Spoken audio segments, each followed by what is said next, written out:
për para dhe të vërë gjithë guximin e vetë. Ky njeri filloi me gjithë me skrepa, me ta shkatëronte Elanën. Ndërkohë, ja morën këtë lavdi. Dhe këtë lavdi ja dhanë Edi Ramës. I thanë, ti do ta presësh Shiritin. E pam që ky i bëri ballë gjithë kriminalëve, tani ti mund të dalësh. Edhe i bënte si trim me atë spatën që priste në një.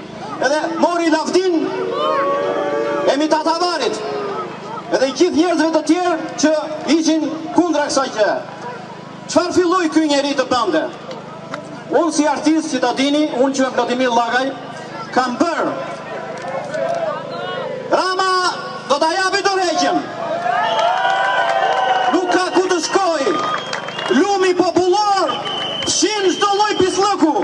Ka ardhur, është dëndur, është fryr lumi, është fryr me urrëtie.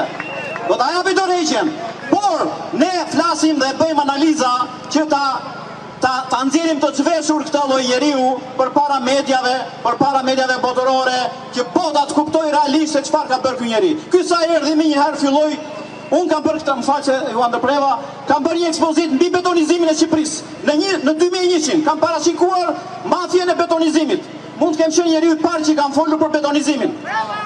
Sepse e dija, ja njihsha karakterin që ky lloj mastruesi, ky lloj karakteri do sulmonte ku ishin lekët dhe ku ishte mundësia që ky mos të kapej ligjërisht në betonizim dhe filloi më një herë të ndërtonte. Ju jeni kritikon Tiranë dhe ju e kujtoni që gjën e parë që ka bërë ka zënë të gjitha hapësirat publike që kanë qenë nga koha e diktaturës, që realisht ishin të mëdhaja brenda pallateve, ndërtonte pallate në zonat ku ishin të dedikuara për fëmijët e zonës.